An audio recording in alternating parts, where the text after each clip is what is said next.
बल्कि इस पाक सरजमीन के जर्रे जर्रे की अना का मान रखा। आपकी भरपूर तालियों में दावत दूंगा चेयरमैन PITB साबिक वज़ीर आज़म इमरान खान।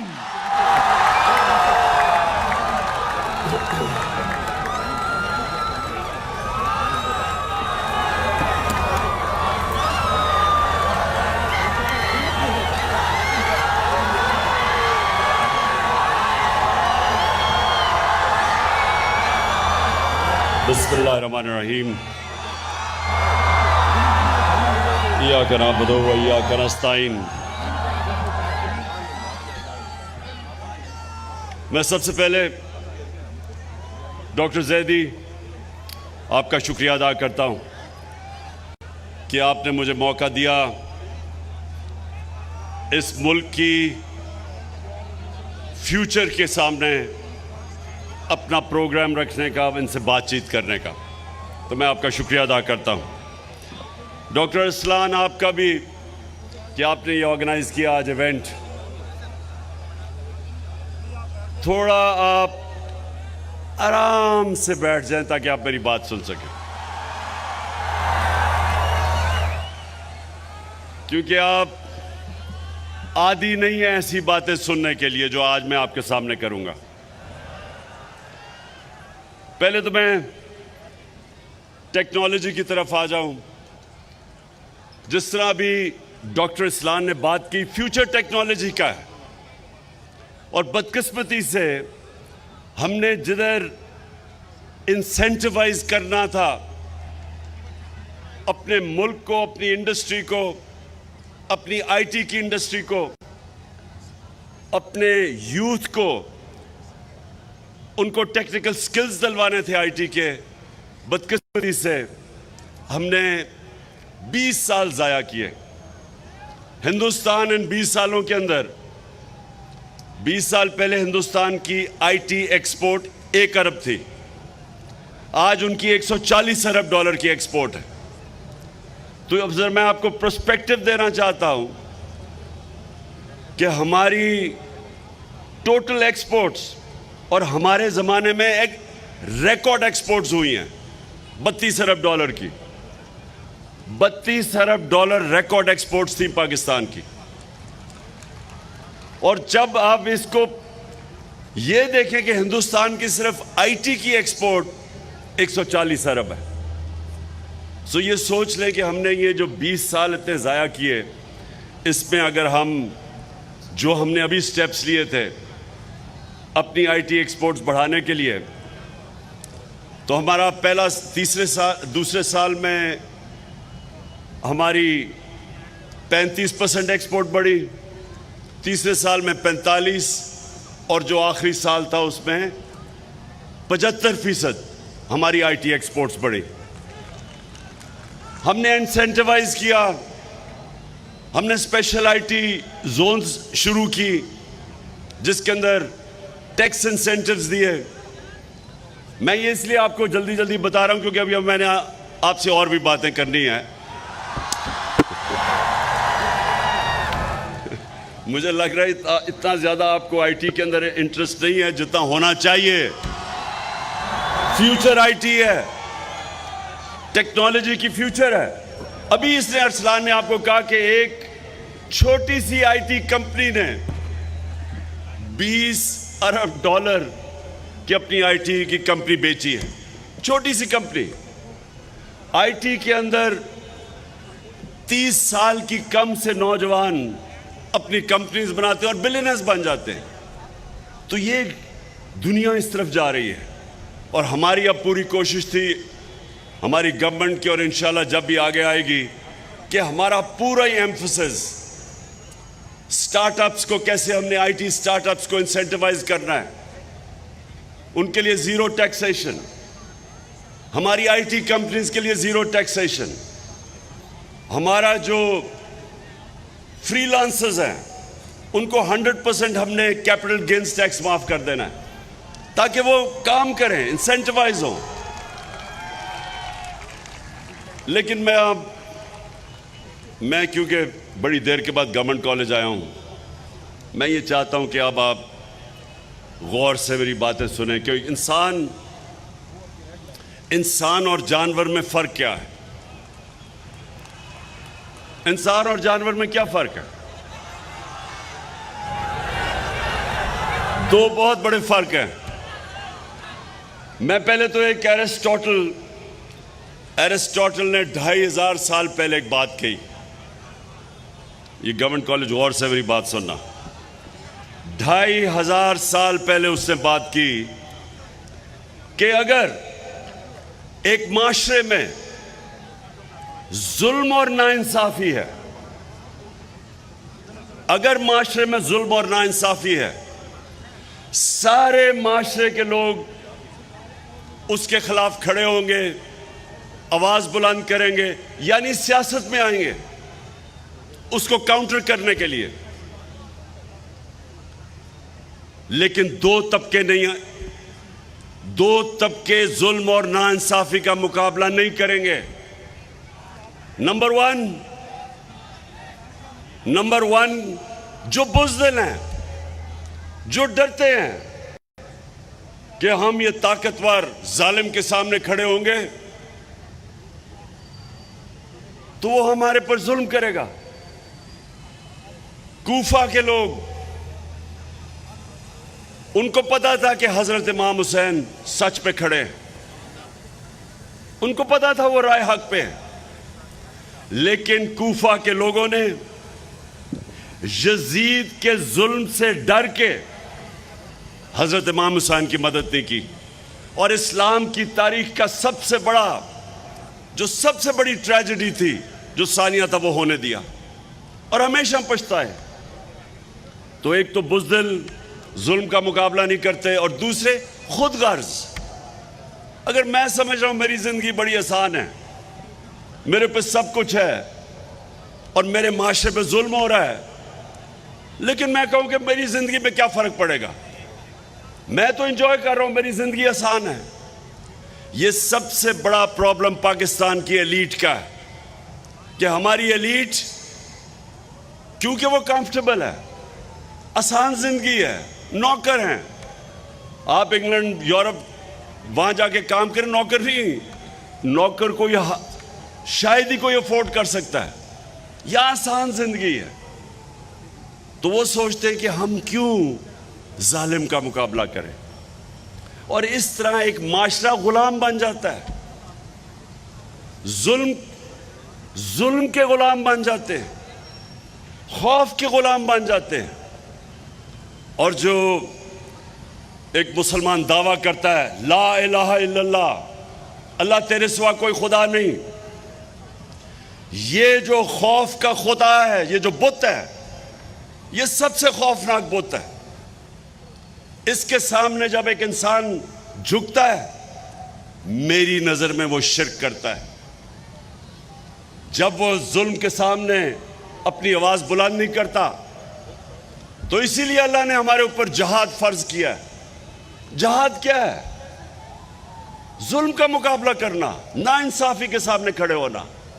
जब आप जहाद मतलब जुल्म के सामने खड़े होते हैं, जुल्म खत्म कर देते हैं। अब यहां क्या हुआ पाकिस्तान में? एक American under secretary of state Donald लू, वो पाकिस्तानी के एम्बेसडर असद मजीद, जबरदस्त एम्बेसडर हमारा वाशिंगटन में, उसको बुलाता है, उनसे मीटिंग करता है। 7 मार्च को उससे मीटिंग करके कहता है कि अगर आपने इमरान खान को प्राइम मिनिस्टरशिप से ना हटाया तो पाकिस्तान को बड़ा कॉन्सिक्वेंसेस होंगे पाकिस्तान के लिए। अगर आपने इसको हटा दिया, और कहने का मतलब ये था कि अगर आप चेरी ब्लॉसम को ले आएंगे, यानी जिसकी स्पेशलिटी है बूट पॉलिश करना, तो फिर क्या हम पाकिस्तान को माफ कर देंगे? ये है वो साइफर जो हमारा एम्बेसडर भेजता है फॉरेन ऑफिस को, मुझे आता है, मैं वो देखता हूं। अब ये जरा गवर्नमेंट कॉलेज, आप एक मुल्क के माशाल्लाह उन छोटे से तबके के लोग जिनको क्वालिटी एजुकेशन मिलती है। तो जरा आप ये सुने कि एक मुल्क का प्राइम मिनिस्टर, उसको एक एम्बेसडर जो उसके नीचे काम कर रहा है, एम्बेसडर से आता है कि जी वो डोनाल्ड लू एम्बेसडर को कह रहा है कि अगर आप इमरान खान को नहीं हटाएंगे तो पाकिस्तान के कॉन्सिक्वेंसेस होंगे। अब एम्बेसडर ने तो नहीं हटाना था, वो तो मेरे नीचे है। किसको पैगाम दे रहा था?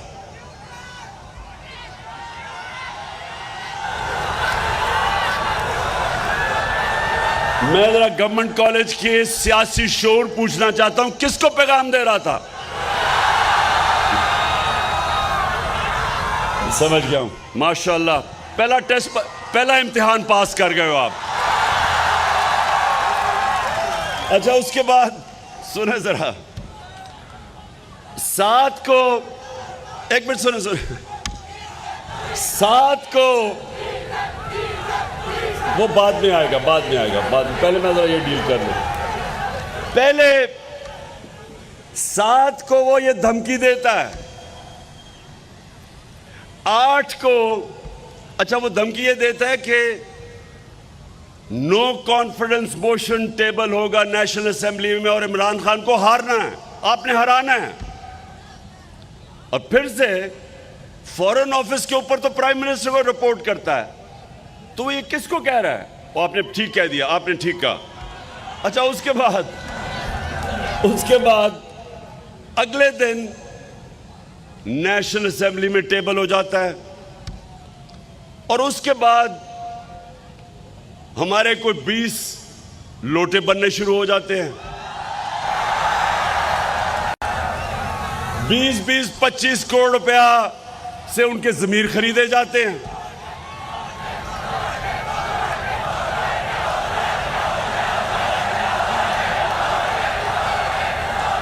और फिर हमारे जो इत्तेहादी वो बारी बारी जाना शुरू हो जाते हैं।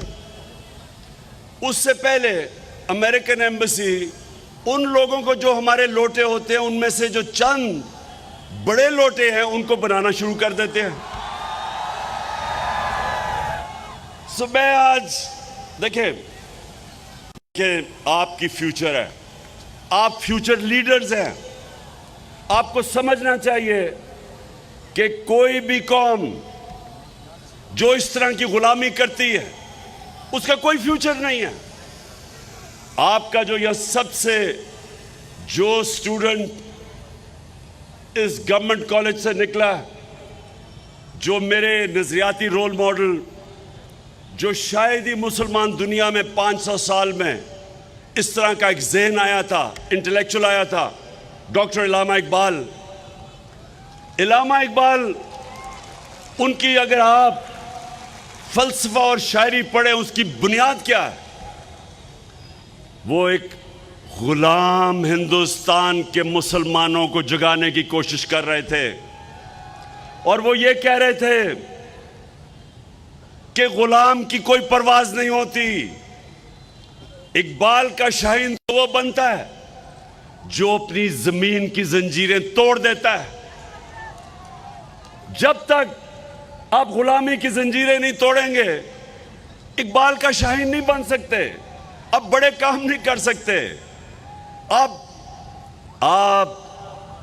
आपकी परवाज दूसरे इंसानों से ऊपर नहीं जा सकती। और एक मुझे जो मौलाना रूमी की बात मैं हमेशा अपने नौजवानों को बताता हूं, मौलाना रूमी कहते हैं कि जब अल्लाह ने तुम्हें पर दिए हैं तो चूंटियों की तरह जमीन पे क्यों रेंग रहे हो? इन अदर वर्ड्स, अल्लाह ने इंसान को अशरफुल मखलूकात बनाया है, सबसे अजीम मखलूक। फरिश्तों को कहा इंसान के सामने झुको, और जब वो नहीं झुका शैतान, तो अल्लाह ने शैतान को कहा कि तुम्हें भी नहीं पता कि मैंने कितनी सलाहियत दी है इंसान में। कहने का मकसद ये है कि हम सबको अल्लाह ने पर दिए हुए हैं। हमारी परवाज ऊपर जा ही नहीं सकती जब तक हम आजाद नहीं होते। और आज़ादी, जो मैं हकीकी आज़ादी की बात करता हूं, एक तो अंग्रेज की गुलामी थी, उससे तो कुर्बानियां दे के और हमारे ग्रेट लीडर कायद आज़म ने निकाल दिया। लेकिन अभी दूसरी गुलामी है जिसे न्यू कॉलोनियलिज्म कहते हैं। आपको फतह किए बगैर आपको गुलाम बना देते हैं, आपको कंट्रोल करते हैं, आपको हुक्म दिया जाता है। इस इंपोर्टेड हुकूमत को हुक्म दिया जाता है कि रूस से तेल नहीं लेना। हिंदुस्तान हमारे साथ आजाद हुआ था, वो 40% कम कीमत पे रूस से तेल ले रहा है। अमेरिका का स्ट्रेटेजिक एलाय है, उसके बावजूद तेल ले रहा है। हमें गुलामों को, इन गुलामों को मैंने तो उसे निगोशिएट कराया था। ये हमाद मेरा पेट्रोलियम मिनिस्टर था, हम तो रूस जाके निगोशिएट कर रहे थे कि सस्ता तेल भी लेंगे, सस्ती गंदम भी लेंगे रूस से। तो जैसे ही ये इंपोर्टेड गवर्नमेंट आई, और मैं ये गवर्नमेंट को ये सुन लो जरा, यही नहीं कि सिर्फ साजिश के तहत एक बैरून मुल्क ने हमारे ऊपर एक गवर्नमेंट इंपोज की, पाकिस्तान के करप्ट तरीन बड़े बड़े डाकुओं को हमारे ऊपर बैठा दिया। 60% कैबिनेट जमानत पे है, 60% कैबिनेट चोरी के ऊपर जमानत पे है। चोरों को ऊपर बैठा दिया, जिन्होंने आके आते साथ ही अपने करप्शन केसेस खत्म करने शुरू किए। 1100 अरब रुपए के जो आपका पैसा था वो इन्होंने माफ करवाने शुरू कर दिए।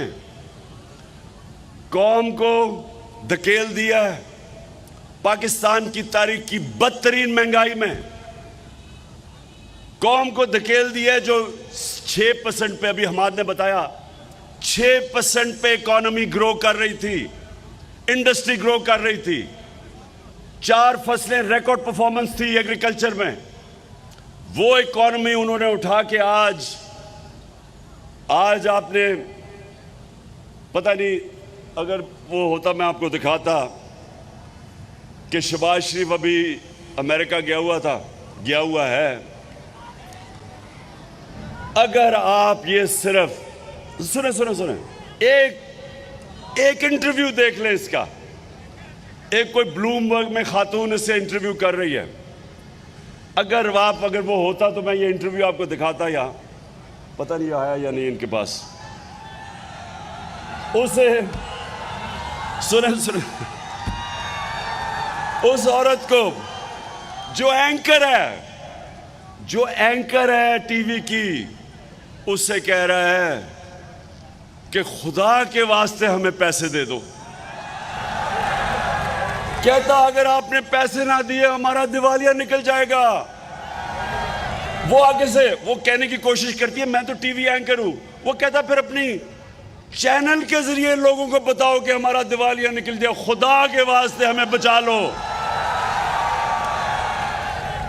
तो वो मुल्क 5 महीने पहले इकोनॉमिक सर्वे ऑफ पाकिस्तान के मुताबिक जो इन्होंने पब्लिश की है, जिसके अंदर 17 साल के बाद पाकिस्तान की बेहतरीन परफॉर्मेंस थी, वो मुल्क का आज प्राइम मिनिस्टर कह रहा है कि जी हम अपने कर्जे नहीं वापस कर सकते, हमारा दिवालिया निकल गया है, खुदा के वास्ते हमें पैसे दे दो।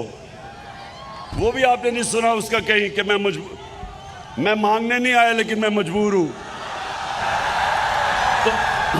तो गवर्नमेंट कॉलेज देखें, ये अगर इन लोगों को हम अपने ऊपर तस्लीम कर लेते हैं, मैं आपको यकीन दिलाता हूं कि जो मुल्क अपनी आज़ादी राय हक पे खड़ा नहीं होता, नाइंसाफी का मुकाबला नहीं करता, तो अल्लाह कुरान में कहता है कि मेरी ज़मीन पे निकल के देखो कितनी कौमें मैंने तबाह की जो मेरे हुक्म पे नहीं चली।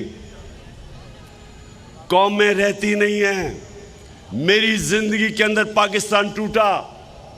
हमने ईस्ट पाकिस्तान से इंसाफ नहीं किया। हमने उनको जिस तरह रखा, ईस्ट पाकिस्तान में यूनानिमस थी वोट 1947 में पाकिस्तान में शामिल होने की। 99% ईस्ट पाकिस्तान के लोगों ने पाकिस्तान के लिए वोट दी थी। हमने उनसे इंसाफ नहीं किया। वो हमारे से मुल्क, मेरी जिंदगी में मुल्क टूटा। और अब अगर ये चोर हमारे ऊपर मुसल्लत हो गए, जिनके लीडर बैठे हुए हैं बाहर, अरबों रुपए की प्रॉपर्टीज में बाहर बैठे हैं, पाकिस्तान आते हैं, हुकूमत करके लूट के पैसा फिर बाहर चले जाते हैं। किसी कौम, कोई मुझे एक मिसाल बना दे मुल्क जिसके 3 दफा प्राइम मिनिस्टर बाहर बैठा हुआ है, बेटे कहते हैं हम पाकिस्तान के शहरी नहीं हैं, क्योंकि वो बता नहीं सकते कि अरबों रुपए की प्रॉपर्टीज किधर से आई उनके पास, तो कहते हैं हम बरतानिया शहरी हैं। अब जो आ रहा है पाकिस्तान का सबसे बड़ा कॉनमैन इसहाक डार,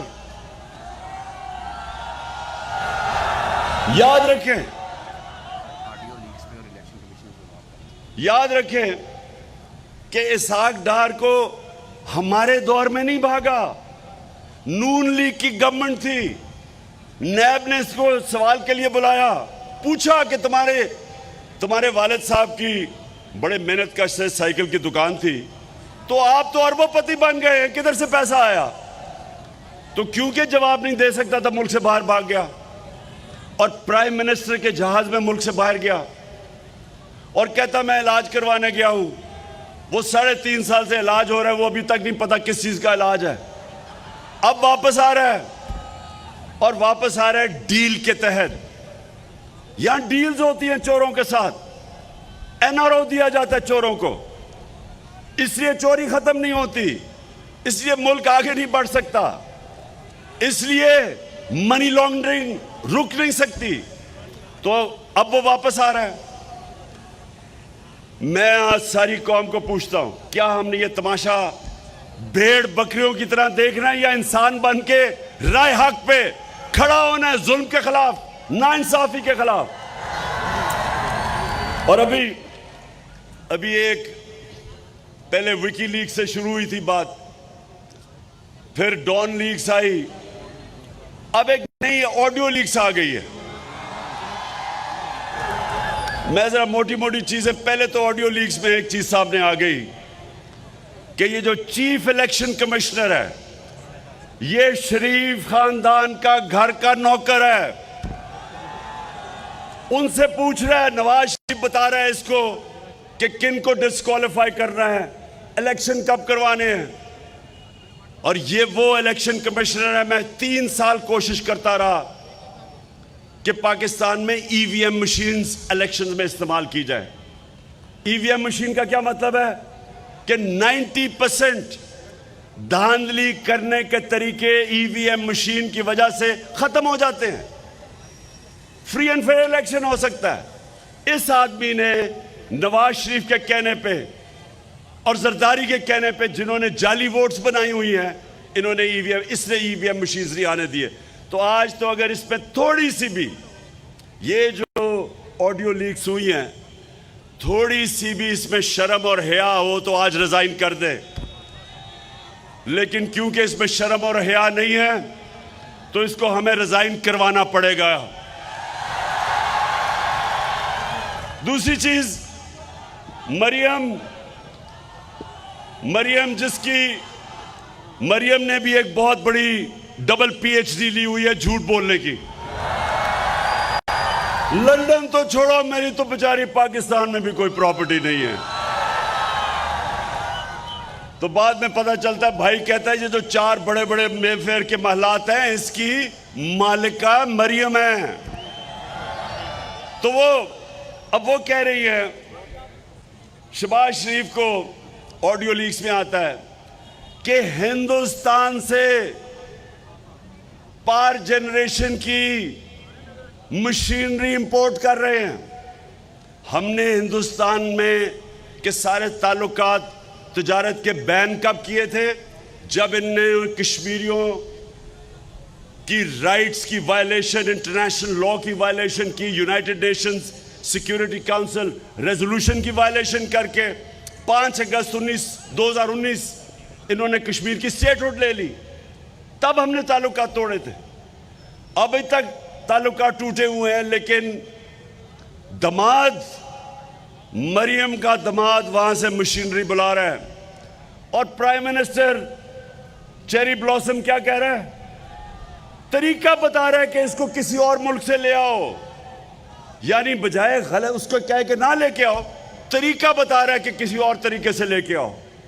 फिर एक ग्रिड स्टेशन इसकी दमाद की हाउसिंग सोसाइटी में लग रहा है। अब ग्रिड स्टेशन वो कह रहा है कि फिक्र ना करो, हमने उसको एक तरीका निकाला है कि वो बजाय हाउसिंग सोसाइटी ग्रिड स्टेशन बनाएगी, क्योंकि ये डिमांड है और ग्रिड स्टेशन 70 करोड़ का बनता है। अब वो क्या करेगा? उन्होंने कहा फिक्र ना करें, हम ऐसे करेंगे कि पाकिस्तानी कौम टैक्स पेयर पैसा देगी 70 करोड़ का, यानी आपके पैसे से वो बनेगा। ये आ रहा है, ये ऑडियो लीक्स में है। और फिर ऑडियो लीक्स में और भी कुछ आ रहा है। अभी आने वाले दिनों में आप किस्तों की इंतजार करें। एक ये भी आप सुन रहा हूं मैं आ रहा है कि इमरान खान को, वो मरियम कह रही है अब्बा जी को कि इमरान खान को हम तोशाखाना इलेक्शन कमीशन कह रहे हैं मैं डिस्क्वालीफाई कर दूंगा इसको, फिक्र ना करें कि तोशाखाना केस। ये है इलेक्शन कमीशन। इसलिए आज मैं आज सबको गवर्नमेंट कॉलेज, देखिए आप नौजवान हैं, गर्मी में आप बैठे हुए मैं देख रहा हूं, इसलिए मैं सिर्फ आखिर में बात ये ख़त्म करता हूं कि कौमें, जो कौम हक और सच पे नहीं खड़ी होती वो कौम का मुस्तकबिल नहीं होता। जो कौम अमर बिल मारूफ, अल्लाह का हुक्म है कि अच्छाई के साथ खड़े और बुराई के खिलाफ खड़े हो, जब एक कौम में अच्छे और बुराई की तमीज़ ख़त्म होती है, कौम मर जाती है। ये मैं नौजवानों को इसलिए कह रहा हूं कि जितनी भी बड़ी मूवमेंट्स हैं, जब भी इनकलाबी मूवमेंट्स दुनिया में शुरू होती हैं, जिस तरह तहरीक पाकिस्तान थी, उसमें नौजवानों ने लीड की थी, यूथ ने लीड की थी, आप जैसे नौजवानों ने लीड की थी। ये जो अब हकीकी आज़ादी की तहरीक है, मैं अपने सारे यूनिवर्सिटी स्टूडेंट्स, नौजवान, तालिब इल्म, मैं चाहता हूं आप सब इसमें शामिल हो, अपनी फ्यूचर के लिए, अपने मुस्तकबिल के लिए। मैं जब यूनिवर्सिटी में इंग्लैंड में था, सारी यूनिवर्सिटी पॉलिटिसाइज थी। जो भी कुछ होता था यूनिवर्सिटी के अंदर प्रोटेस्ट होता था। ये जो वियतनाम के अगेंस्ट मूवमेंट चली थी, एंटी वॉर, यूनिवर्सिटीज में चली थी। अमेरिका में सिविल राइट्स मूवमेंट चली थी, यूनिवर्सिटीज में चली थी। यूनिवर्सिटीज फोर फ्रंट होते हैं राय हक पे खड़े होने के लिए, इंसाफ के लिए, हकूक के लिए। आज आप सब तैयारी कर लें। मैंने इनके खिलाफ, इन चोरों के खिलाफ मैंने अब जहाद डिक्लेयर किया है। जब तक मैं जिंदा हूं मैं इनका मुकाबला करूंगा और इंशाल्लाह आपको जीत के दिखाऊंगा। पाकिस्तान जिंदाबाद। मैं गुजारिश करूंगा मेहमान ख़ुसूसी जनाब इमरान खान साहब से कि वो लोग जिनकी अनथक मेहनतों से आज का दिन ये मुमकिन हुआ, मैं पहले बुलाऊंगा डीजी ई गवर्नर साजिद लतीफ़ साहब, पंजाब IT बोर्ड, कि जिनके अनथक मेहनत से तालीम और हुनर रोज़गार जैसे शानदार मनसूबों का आगाज़ किया गया है। आपकी तालियां कम नहीं पड़नी चाहिए। जनाब इमरान खान साहब उनको एजाज़ी शील्ड दे रहे हैं। उसके बाद दावत दूंगा मिस्टर इमरान अली दीना, GFX मेंटोर, तो वो तशरीफ़ लाएँ। इमरान अली दीना साहब। साथ ही मैं गुजारिश करूंगा साकिब अजहर इनेबलर से कि वो भी तशरीफ़ लाएँ और स्टेज पे रहें। जनाब अली इमरान अली दीना साहब। अब मैं दावत दूंगा साकिब अजहर साहब से। साकिब साहब जल्दी आए। मिनिस्टर HED पंजाब राजा यासर हुमायूं साहब से गुजारिश करूंगा कि वो भी तशरीफ ले आए। रईस Jamia vice chancellor government college university doctor Asghar Zaidi साहब से गुजारिश करूंगा, adviser IT doctor Arsalan Khalid साहब से गुजारिश करूंगा कि वो तशरीफ लाएं। इसके बाद रईस जामिया डॉक्टर असगर जैदी साहब और एडवाइजर आईटी से गुजारिश करूंगा कि जनाब इमरान खान साहब को एजाज़ी शील्ड दें। आपकी तालियों की गूंज कम नहीं पड़नी चाहिए। तहे दिल से शुक्रगुजार हैं मेहमान खुसूसी साबिक वज़ीर आज़म इमरान खान साहब के कि वो अपनी गूनागू मसरूफियत से वक्त निकाल कर आप तमाम दोस्तों के लिए यहाँ तशरीफ लाए।